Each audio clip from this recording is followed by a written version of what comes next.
persegi. Nanti akan ketemu. Ini gramasinya beratnya berapa gram. Seperti itu. Jadi nanti akan kelihatan nih dari 30D kan 30D kan lebih tebal nih. Pasti beda dong dengan bahan-bahan 15D. Seperti itu nanti akan ketemu. Jadi gramasi itu berat kain per square baik itu inci maupun meter. Seperti itu. Sampai di sini mungkin ada yang ditanyakan mungkin sebelum saya lanjut, monggo. Oh ya, gini. Itu masuknya ke penomoran indirect system. Jadi kalau di industri itu direct system penomoran langsung dan juga indirect system. Sistem penomoran langsung itu untuk benang-benang filamen tadi, benang-benang nylon, sutra, polyester yang dia panjangnya tidak terhingga. Nah itu penomornya itu masuk ke direct system penomoran langsung, jadi dia masuknya ke Denier TB. Kalau misalkan misalkan teman-teman pernah nggak sih kalau beli bahan kaos itu NE30 misalkan, ya kan pernah nggak sih? Nah itu atau misalkan S30 itu masuknya ke penomoran tidak langsung untuk bahan-bahan biasanya untuk katun yang seperti ini tadi, dia benang-benang staple seperti itu. Jadi dia jarang atau tidak di internasional itu tidak diaplikasikan untuk nylon dan juga polyester seperti itu. Monggo. Kenalkan, nama saya Indah RH. Yang pertama mungkin sedikit koreksi aja. Kalau tadi yang UB15D tadi untuk bahan apa tadi Mas? Untuk benang-benang untuk kain-kain yang terbuat dari filamen. Yang maksudnya dibuat untuk tren gitu Ya, ya? maksudnya yang aplikasinya. Nggak mau sedikit aja ini juga pengetahuan bagi teman-teman. Jadi bahwa yang kain yang dibuat untuk semacam tenda itu kan ada yang nyebut trap, ada yang nyebut trap. Oh iya. Itu adalah bahasa Inggris artinya jebakan. Jadi yang benar itu adalah Trap. TARP. Trap jebakan. Banyak teman-temannya juga bilang trap gitu. Saya juga. Emang trap kan bahasa Inggris. Bahasa Indonesia itu terpal. Trap. Oke. Trap. Trap.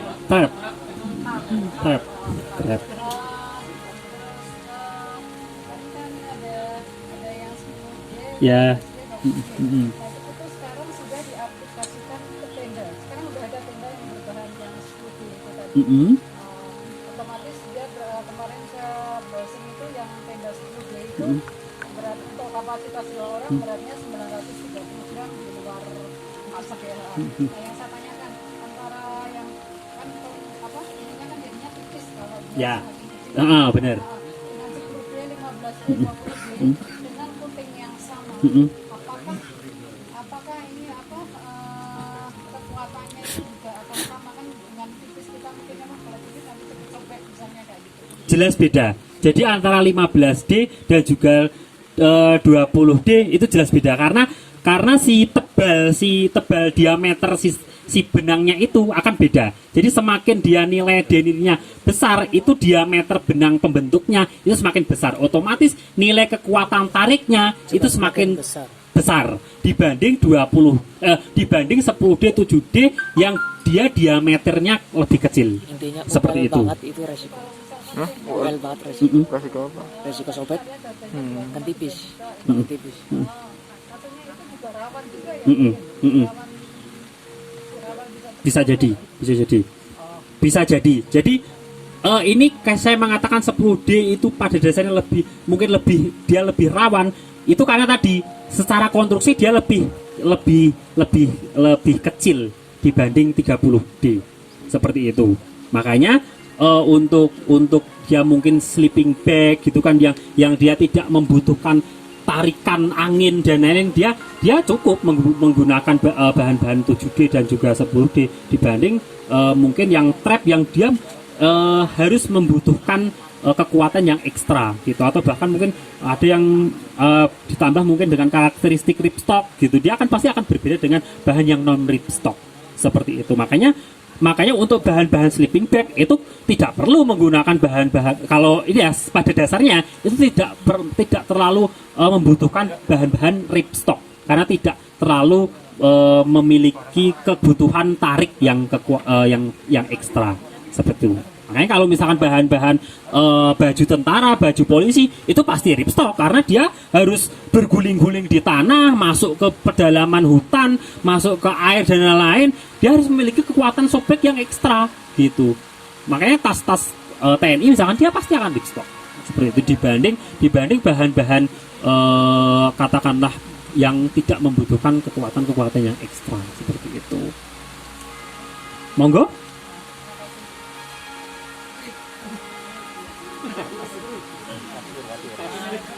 Nama dan itu dong ya.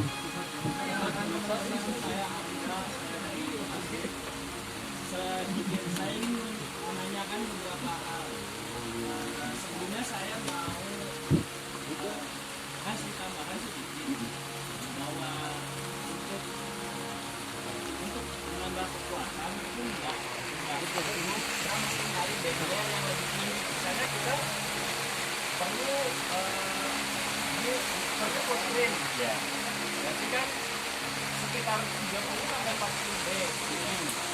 Atau misalnya untuk buat tas pakai 100 B atau 200 B.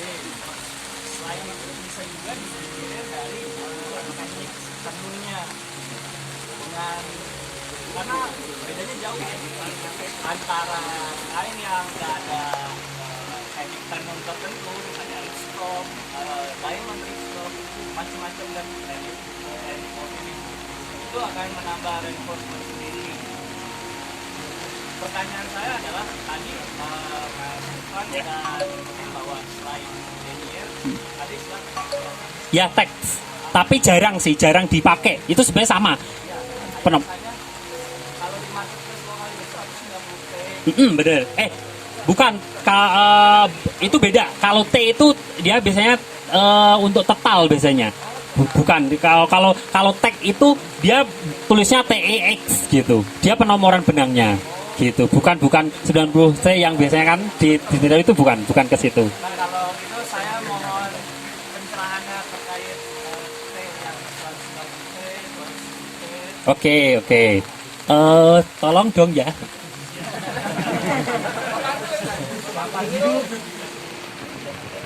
Ya, tak Agus ini loh tuh.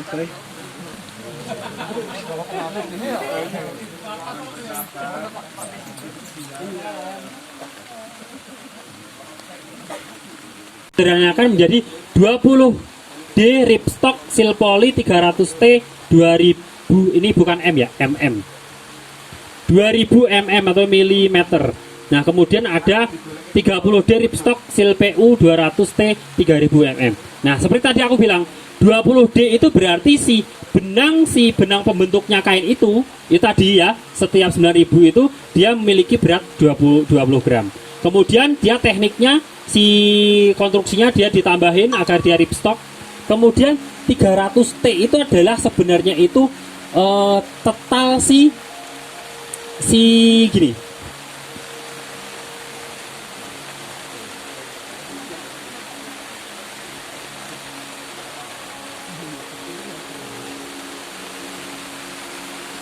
Nah, tadi aku kain tenun mengatakan ada kain vertikal, ya kan? Vertikal, ada horizontal. Nah, T ini biasanya itu adalah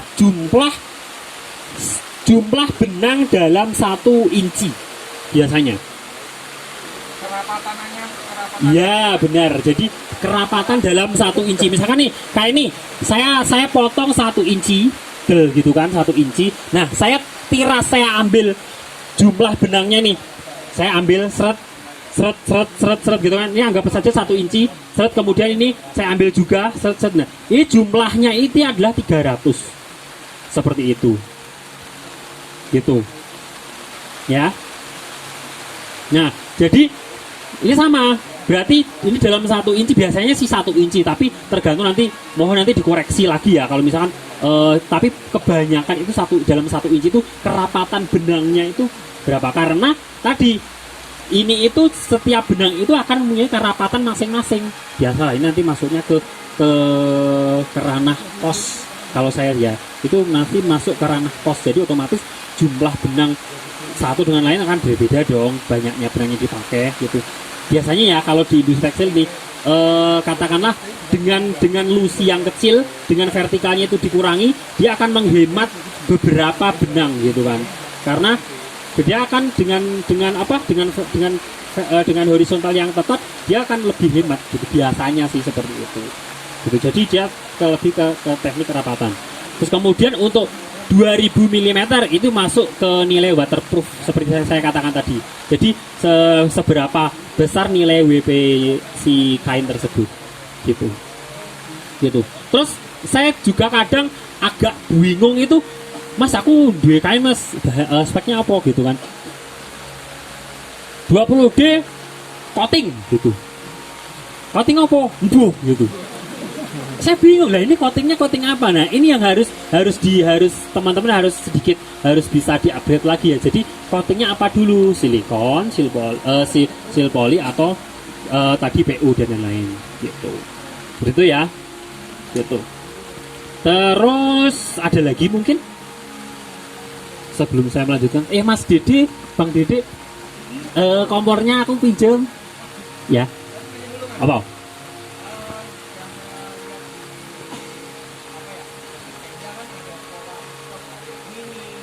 Ya, ya, gini, ripstok. Ya, jadi kalau teman-teman itu jeli pernah membaca, itu ada spek yang dia menyebutkan itu ripstok misalkan. Ini saya tambahin lagi ya di sini, ripstok 2 mili. Atau ripstok 3 mili atau 5 mili. Artinya ini tadi saya benangnya saya ini ya, saya besarin ya. Nah, tadi kan teman-teman akan melihat kotak-kotak nih. Jadi otomatis jarak kotak garis kanan dan kirinya itu tadi 2 mili, 3 mili sampai seterusnya. Seperti itu. Mungkin jarang sih teman-teman yang melihat, tapi kalau misalkan teman-teman membaca spek ripstoknya berapa 2 mili gitu, artinya dia jarak antar si garis ripstoknya itu tadi 2 mili 3 mili gitu. Sebenarnya saya kurang terlalu setuju sih kalau teman-teman itu mengatakan ripstok mini gitu, karena nilai kata mini itu tidak bisa dinilai secara kuantitatif gitu, karena kualitatif gitu. Bisa jadi mini bagi saya ini sudah terlalu kecil, tapi bagi mereka mungkin mininya besar gitu ya nggak sih.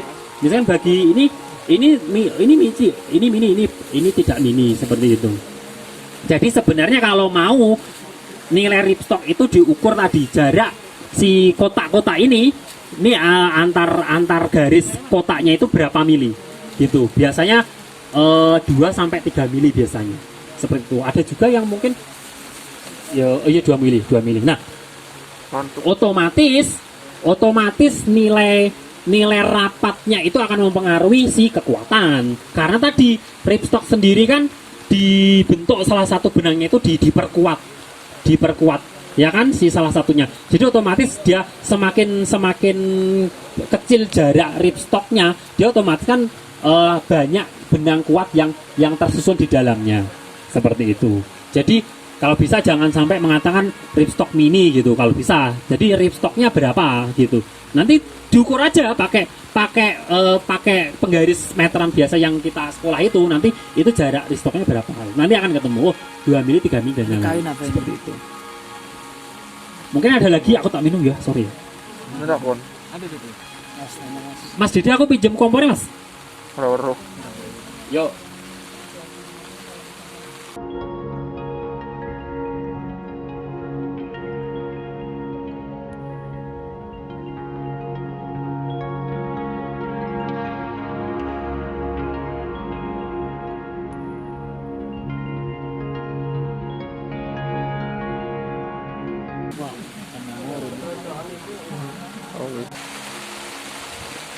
PU ya, PU dan PA. Nah, itu beda si senyawa polimernya saja. Jadi kalau PA itu masuk ke polimernya akrilik. Nah, sedangkan PU-nya itu biasanya polietilena biasanya. Dia masuk ke di situ. Nah, kalau misalkan si polietilena itu nanti karakteristiknya biasanya dia agak sedikit kayak lentur karet gitu dibanding nanti akrilik itu biasanya mungkin dia agak keras seperti itu. Biasanya kan kadang beda nih antara coating bahan untuk trap dan juga bahan untuk coating tas. Tas itu mungkin bisa jadi ada yang di coating PVC. VC itu polivinil bukan PU gitu.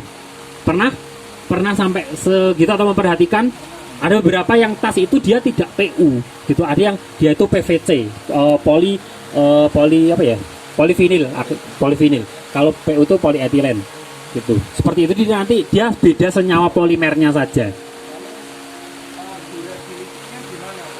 Kalau durability saya tidak bisa ke arah situ karena nanti kan itu kan akan kelihatan tuh, maksudnya si nilainya itu harus diketahui, nilai si PU-nya berapa, nilai PVC-nya berapa gitu. Kalau misalnya sama ini, misalnya PU-nya, misalnya tekanannya sama-sama 5.000. Nah, PA dan PU ini tingkat ketahanannya Ya berarti sama nilai 5.000 dengan nilai 5.000 berarti sama, berarti dia dia 5 untuk menembus si kain itu butuh 5.000 itu di angka 5.000 mm tadi seperti itu. Cuma nanti akan kelihatan karakteristiknya sih tadi PU itu akan sedikit dia lebih lentur, kemudian di PVC mungkin dia akan lebih keras seperti itu. lalu untuk pemakaian di Indonesia sendiri yang suhunya maksudnya tropis ya, itu pilihannya itu apakah PU atau PA?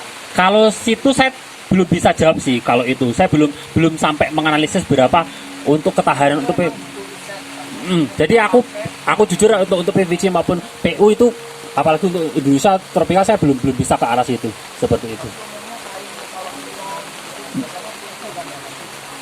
Tidak mesti bahkan polyester saja bisa di PU seperti itu.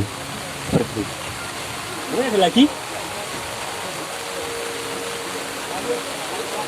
Oke.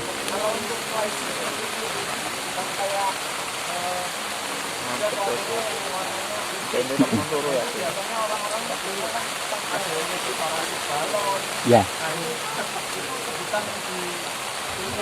Oke, bagus, pertanyaan bagus. Jadi gini, kadang teman-teman itu agak bledru agak salah.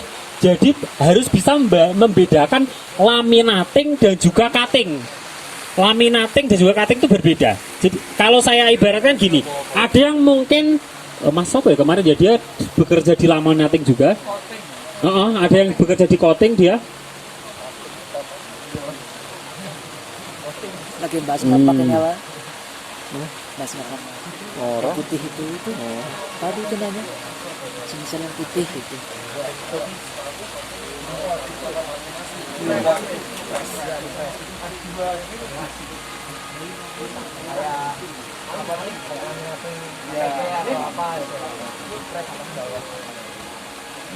Gini,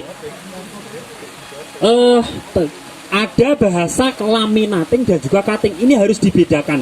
Laminating sendiri, pernah nggak sih teman-teman ngelaminating KTP misalkan? Nah, gitu kan? Atau ngelaminating sampul buku misalkan? Nah, itu berbeda dengan bahasa cutting. Laminating sendiri itu suatu teknik melapiskan dua lembar bahan menjadi satu agar dia diperoleh suatu karakteristik tertentu. Nah, misalkan dia laminating PVC atau laminating PU, berarti otomatis dia si PU-nya itu biasanya sudah menjadi sebuah lembaran. Makanya kadang dikatakan coating balon gitu kan. Nah, biasanya kalau di pasaran ya ini apa di coating balon gitu kan. Nah, dia jadi gini, ini kain utamanya, kain sinelon atau polyesternya. Nah, ini adalah si bahan laminatingnya, misalkan PU atau PVC-nya. Dia sudah dalam bentuk lembaran. Nah, dia melewati sebuah roll pemanas, biasanya dikasih heater. Dia nanti kita setting tekanannya berapa kilo sampai nanti kecepatan rollingnya itu berapa menit per RPM biasanya. RPM-nya itu berapa? Nanti akan ketemu. Jadi si bahannya itu sudah dalam bentuk lembaran dan juga bahan utama dia dilaminasi, direkatkan. Itu namanya laminating. Kemudian kalau coating itu adalah di coating atau jadi gini, ini masih satu roll. Nah, dia melewati si kain itu melewati sebuah roll yang dia si rollnya sudah berisi cairan si coatingnya tadi gitu. Jadi dia masuk nih, misalkan gini. Nah,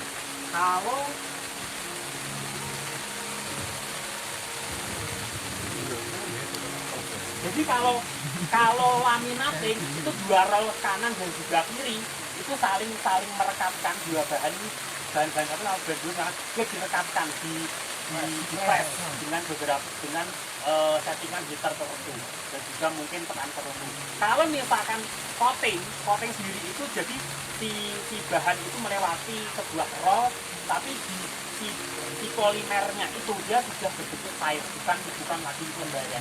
Jadi masuk di sebuah roll, jadi rollnya dua, satu misalkan satu atau dua, nanti misalkan ya si roll bagian bawahnya atau atasnya itu sudah keluar ada cairan si coatingnya tadi. Jadi ada titik-titik.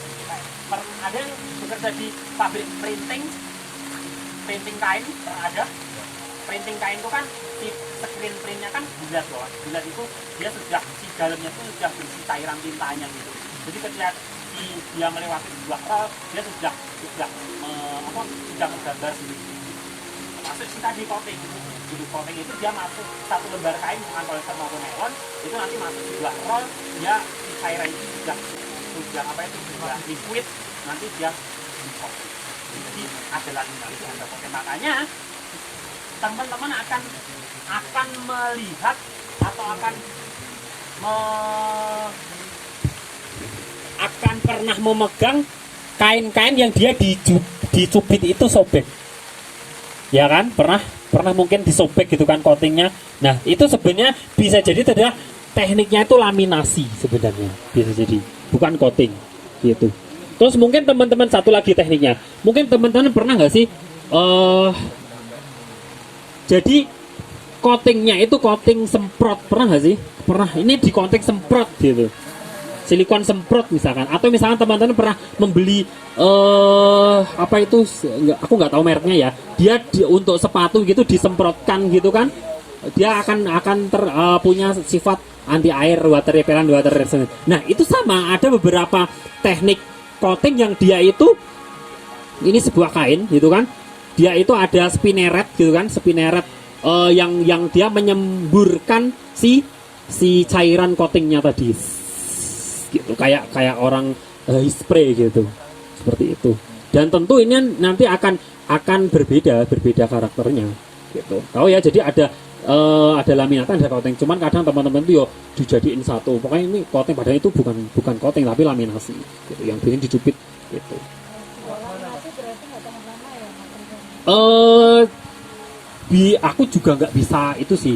Tidak ada, menurut aku nggak ada pemenang sebelum itu belum lihat, karena gini, kita akan melihat si tekanannya gini, tekanan si rollnya itu berapa kuat gitu, seberapa rekat dia masuk ke dalam serat gitu. Jadi menurut aku kalau misalkan ditanya itu tidak ada pemenang, aku bilang lihat dulu gitu. Jadi aku relatif tidak bisa menjawab itu menang yang mana gitu.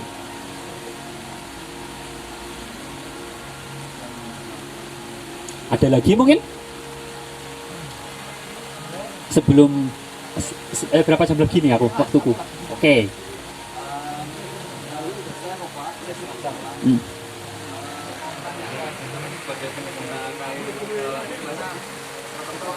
Ya.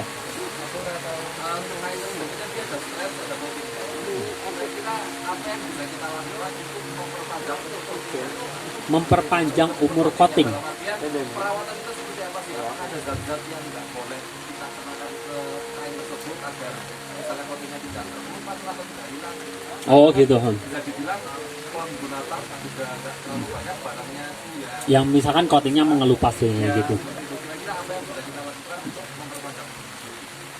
Pada dasarnya adalah seharusnya itu ada namanya cara penyimpanan ya, atau care lab, bukan care lab ya, cara cuci dan juga cara itu seharusnya tanya si marker tersebut ini cara cucinya bagaimana. Cuman kalau pada dasarnya ada, nanti kita akan belajar juga beberapa bahan itu jangan menggunakan bahan-bahan deterjen yang mengandung klor tinggi misalkan, karena dia tuh untuk bisa jadi dia akan merusak kain si coatingnya tersebut gitu, misalkan mengelupas dan lain seperti itu gitu. Atau bisa jadi misalkan tolong jangan menggunakan deterjen yang terlalu basah, atau basahnya kalau bisa sekian gitu. Aku kok pakai basah ya, jangan itu ya, ngerti gak ya, bahasa basah ya gitu. Bisa jadi seperti itu. Cuman kalau coba kita berkiblatnya itu ke merek-merek yang besar misalkan di luar negeri, itu biasanya dia akan punya lifetime gitu. Lifetime si coatingnya itu berapa? Biasanya dia akan maksimal berapa kali cuci nih biasanya, atau berapa tahun. Cara itu biasanya kalau misalkan untuk pakaian ya, itu gini. Dalam 1 bulan itu trap itu bisa dipakai berapa? Misalkan satu bulannya hanya 1 kali nih biasanya rata-rata orang Indonesia gitu kan. Orang Indonesia misalkan 1 bulan sekali dia naik gunung gitu kan. Berarti otomatis dalam 1 tahun dia 12 kali. Nah, bisa jadi tekniknya atau caranya untuk mengetahui ini berapa lama si coatingnya itu nanti bisa jadi si marker paling enggak itu cuci dulu 12 kali katakanlah. 12 kali seperti dia mencuci, kemudian cuci, dia keringkan lagi di sinar matahari atau di non sinar matahari, dia cuci lagi sampai 12 kali gitu. Atau bahkan itu ada beberapa, kalau brand-brand besar itu dia sampai misalkan dicuci 60 kali misalkan. Seperti itu gitu, untuk mengetahui ini berapa kali nih gitu, berapa kali lifetime-nya seperti itu. Jadi biasanya seperti itu. Jadi untuk mengaplikasikan, untuk meniru kejadian di lapangannya itu seperti apa gitu. Jadi misalnya 1 bulan 2 kali nih, berarti kalau otomatis kalau 1 tahun berarti 12 kali. Ya udah, biasanya di laboratorium evaluasi garment itu seperti itu, orangnya kerjaannya nyuci mulu. Ya udah gitu, pokoknya nyuci jemur untuk melihat maksimal berapa ini si garment ini dapat bertahan seperti itu. Seperti itu. Ada lagi mungkin? Monggo.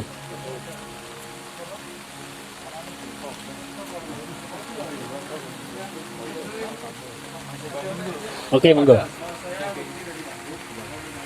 Bandungnya mana dong? Bandungnya mana? Antamani. Arsamani. Oke.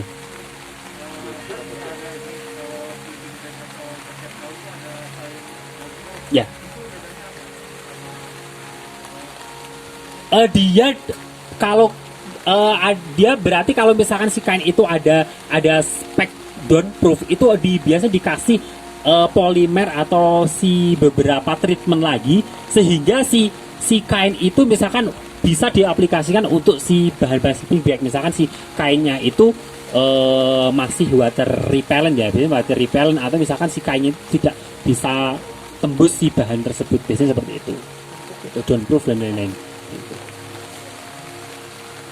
Ada lagi mungkin? Aku masih berapa menit? 20 menit ya? Ada lagi sebelum saya mungkin mau praktekkan beberapa untuk identifikasi. Jadi polyester nilon seperti apa sih gitu. Ada lagi? Lanjut ya. Nah, selanjutnya mungkin ini yang terakhir sebelum ada pertanyaan. Teman-teman bisa jadi kalau saya kasih bahan ini misalkan kan, ini bahan nylon, ini bahan polyester. Pernah nggak sih teman-teman percaya gitu ini benar-benar nylon gitu? Pernah nggak? Percaya nggak?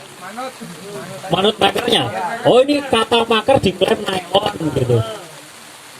Atau misalkan, di tulisan pabriknya ini nylon, ini polyester. Bagaimana kalau misalkan si pabrik pembuatnya itu dia berbohong?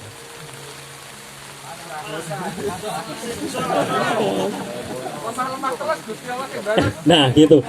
Ya, jadi saya benar sih. Jadi teman-teman benar sih untuk melihat spek itu bisa jadi sepaling mudahnya itu si di dalam tempelan si gunungan kainnya itu dia bahannya apa gitu. Seperti itu. Cuman saya mau ingin berbagi share mungkin yang untuk teman-teman yang apa itu agar nanti bisa baik itu dipraktekkan nanti di rumah agar nanti sedikit pengetahuan saja. Jadi gini, untuk mengetahui ini kain nylon, ini polyester, ini kapas, ini apapun, coba di materi ada nih, di materi ada uji pembakaran sebenarnya. Itu ada 3 cara sebenarnya. Ini saya meniru di laboratorium evaluasi garmen juga di beberapa garmen juga di pabrik itu ada 3 cara untuk mengevaluasi apakah itu nylon, apakah itu polyester, apakah itu kapas, apakah itu wool. Itu ada 3. Yang pertama itu diuji bakar. Jadi bahannya itu dibakar. Itu. Wah, tendoku dibakar dong, Mas. Gitu. Terus kemudian yang kedua yang agak mahal sedikit itu yang paling murah diuji bakar. Yang kedua itu ada uji kelarutan zat kimia. Gitu. Jadi di zat si kainnya itu dilarutkan zat di dalam zat pelarut gitu. Saya sebutkan di beberapa fotokopi aku berikan contekan untuk mungkin sebagai pengetahuan saja. Ada nggak di situ? Nih. Nah, kemudian yang paling mahal selanjutnya yang mungkin agak rumit itu uji mikroskop. Gitu. Yang pertama kita akan coba itu uji pembakaran. Nah, saya tadi sudah dari awal sudah menyebutkan serat itu ada serat yang berasal dari alam, ada pembuatan manusia, ada semi buatan seperti itu. Nah, untuk mengidentifikasi yang pertama yang bisa dilakukan oleh teman-teman di rumah itu adalah yang paling murah itu uji bakar. Cuman satu kelemahannya, dia hanya bisa tingkat kebenarannya itu mungkin hanya 60 sampai 70. Kalau yang belum terbiasa gitu, atau hanya bisa mengidentifikasi dia hanya buatan atau hanya buatan tok gitu. Kita hanya belum bisa dia buatannya polyester, nilon ya atau apa gitu. Saya contohkan gini. Kita akan uji bakar. Yang pertama yang namanya serat kapas gitu kan. Mungkin teman-teman pernah nggak sih beli kaos gitu di Jogja atau misalkan di Bali atau di Jakarta misalkan bahan ini kapas Mas, katun wadem iki gitu kan. Tapi pada saat dipakai di rumah panasnya minta ampun. Pernah nggak sih seperti itu? Nah, jadi kapas sendiri, kapas itu terbuat dari dia serat selulosa. Kalau bahasanya itu selulosa alam gitu. Jadi 80% si pembentuknya itu senyawa selulosa. Senyawa selulosa itu biasanya sifatnya itu seperti kertas terbakar.